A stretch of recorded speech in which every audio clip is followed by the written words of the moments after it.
আপনারা গুজব শুনে সেটা ছড়াচ্ছেন। বাংলাদেশ চায়না কোনোদিন বলে নাই। বাংলাদেশ চায়না মিয়ানমার যে করিডোর নিয়ে আলোচনা, সেই প্রসঙ্গে তাদের পক্ষে কোনো কথা নেই। আন্তর্জাতিক সম্প্রদায় থেকে আমরা যে সাহায্য পাই তার অর্ধেকের বেশি যুক্তরাষ্ট্র থেকে। আমরা আশা করব যে যুক্তরাষ্ট্রের সাহায্য অব্যাহত থাকবে। দেখুন, যুক্তরাষ্ট্রের সঙ্গে বর্তমান সরকারের সম্পর্ক প্রথম দিন থেকে আমরা তাদের সঙ্গে সংশ্লিষ্ট আছি। সুতরাং শুধু এটা একটা বৈঠকে সীমাবদ্ধ নয়, আমরা সব স্তরেই তাদের সঙ্গে আমরা সম্পর্কটা রাখছি।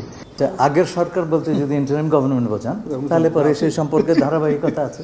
আওয়ামী লীগ সম্পর্কে কোনো আলোচনাই হয়নি, কখনোই বলে নাই। আপনারা গুজব শুনে সেটা ছড়াচ্ছেন।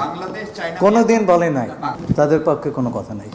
আমরা সবসময় তাদের কাছে আবেদন করেছি তাদের সাহায্য যাতে অব্যাহত থাকে। ভাই, এই ট্যাক্সটা সম্পর্কে আমি যা পড়ছি তাতে মনে হচ্ছে মানুষের কোনো ধারণাই নাই। I am sorry to say. না, এই ট্যাক্সটা এলো কেন, এই ডিউটিটা কি প্রক্রিয়াতে আসলো, এটা কি সেটা সম্পর্কে তো জ্ঞান নাই। I am sorry to say this. আপনারা জানেন, প্রথমে 19% আমাদেরকে ধার্য করা হয়েছিল।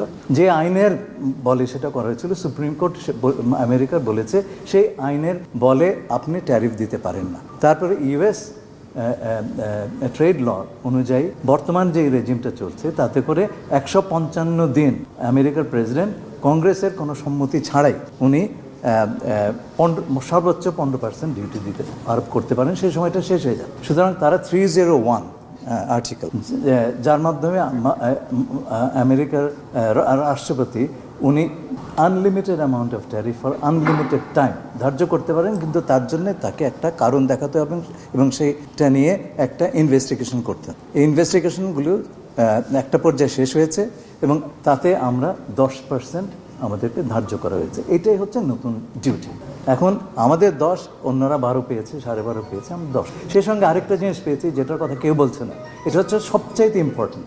আমার সঙ্গে আমেরিকার যে বাণিজ্য আলোচনায় যে এই যে জামা কাপড় আমরা বানাই, এটা যদি আমেরিকান তুলা বা আমেরিকান ম্যানমেড ফ্যাব্রিক দিয়ে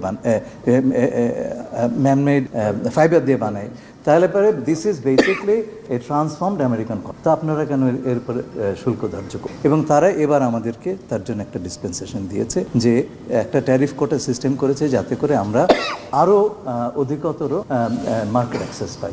সেটা কেবল বাংলাদেশ এবং সেই সঙ্গে ইন্দোনেশিয়া এবং মালয়েশিয়া এবং আরও একটি আসিয়ান দেশ পেয়েছে। সবসময় আলোচনা করেছি বিভিন্ন ভাবে যুক্তরাষ্ট্র সরকারের সঙ্গে র্যাবের এই স্যাংশনটা তুলে নেওয়ার ব্যাপারে। এটা চলমান প্রক্রিয়া, আজকে সে বিষয়ে আলোচনা হয়নি। তার বাইরে একটা কথা হয়েছে, সেটা হচ্ছে আমি আগামী সেপ্টেম্বরের 8 তারিখে জাতিসংঘের সাধারণ পরিষদের সভাপতি হিসেবে আমার দায়িত্ব গ্রহণ করব। এই প্রেসিডেন্ট হিসেবে আমার যে কাজ সেটা নিয়ে তার সঙ্গে আলাপ হয়েছে এবং এই আলাপটা আমাদের চলতে থাকবে। জাতিসংঘের প্রতিষ্ঠার পেছনে আমেরিকার একটা বিশাল ভূমিকা ছিল। এটা ছিল বেসিকলি প্রেসিডেন্ট রুজভেল্টের আপনারা যদি 1945 সালে প্রেসিডেন্ট রুজভেল্ট, চার্চিল এবং মার্শাল স্ট্যানলিনের যে বৈঠকগুলো হয় 8 দিন, আপনি সেটা পুরো পেপারগুলো পড়লে দেখবেন। হ্যাঁ, ইয়ল্টা।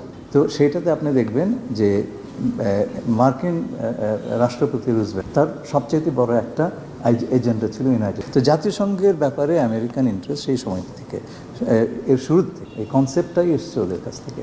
তো এই বিষয়ে এখন জাতিসংঘের জেনারেল অ্যাসেম্বলির প্রেসিডেন্ট হিসাবে আমার সঙ্গে তাদের ইন্টারাকশন হয়তো খুব স্বাভাবিক এবং ইন্টারাকশনগুলি প্রক্রিয়া যেটা আমরা দেখতে পাচ্ছি, দুনিয়াতে 2 রকম সিস্টেম তৈরি হচ্ছে, দুনিয়াটা 2 রকম ব্লকে ভাগ হয়ে যাচ্ছে। এটা তো সকলের একটা, this is an emerging technology, আমরা অনেক কিছুই জানি না। আমি শুধু এইটুকু বুঝতে পারছি যে আগামী বিশ্বের আমাদের সভ্যতার একটা বেসিস হবে। তো এখনও এটা সম্পর্কে স্পষ্ট কিছু নেই।